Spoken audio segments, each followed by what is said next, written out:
When a government minister and a military officer have a shouting match in public, it is never, ever just about what you see in the video.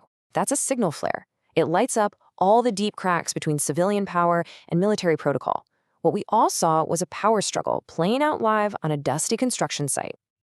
Welcome to Africa Watch 360. Calm, clear, and focused news you can trust. We look deeper so you understand better. Something about this whole situation is far more strategic than it looks on the surface. So let's break down exactly what happened, and more importantly, what it all really means. So to really get a handle on this confrontation, we have to start with the land itself. It all comes down to one basic question. What was this piece of property supposed to be used for in the first place? Well, the paper trail tells a pretty clear story.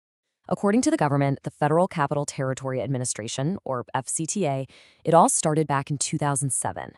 This land was given to a company, Santos Estate Limited, for one specific reason: park and recreation. It was meant to be a green space. Fast forward 15 years to 2022. The company asks, hey, can we change this to a commercial property? And the FCTA came back with a hard no. The request was denied.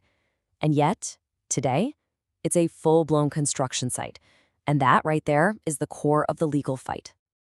Now, for anyone who's not an urban planner, this next part is absolutely crucial. It's called land use designation.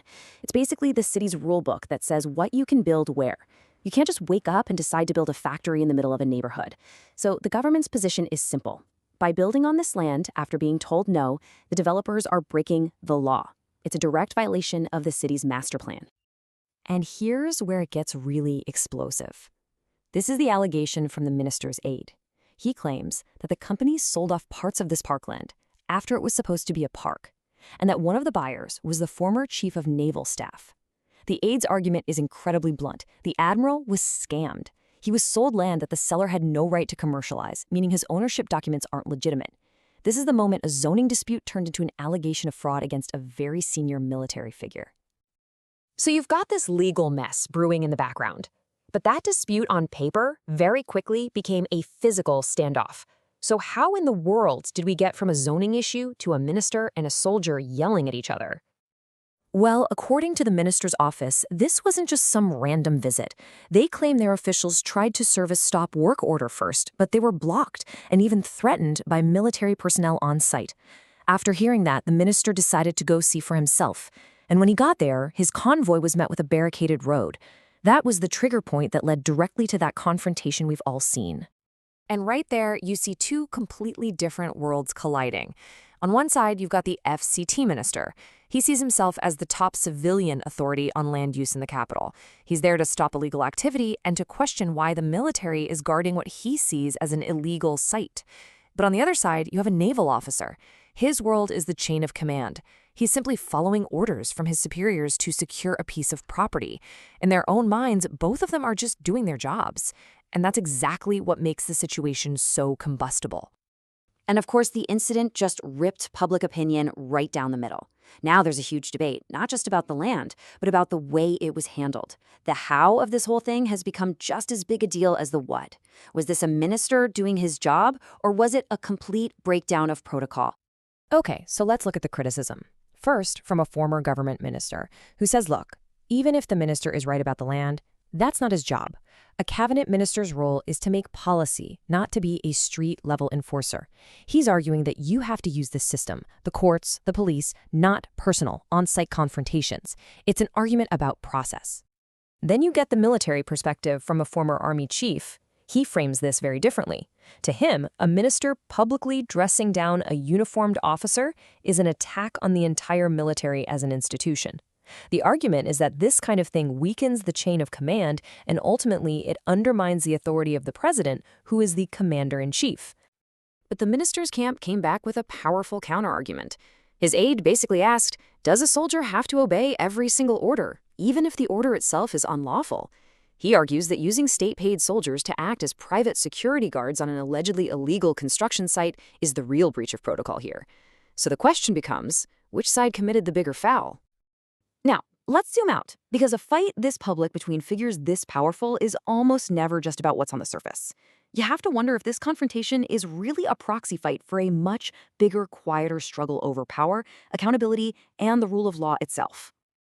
So, if we push aside the viral clips and the angry words for a second, what are we really talking about here? What fundamental principles are actually being fought over? Because this goes way beyond one person's property. This is about the very architecture of power in a democracy.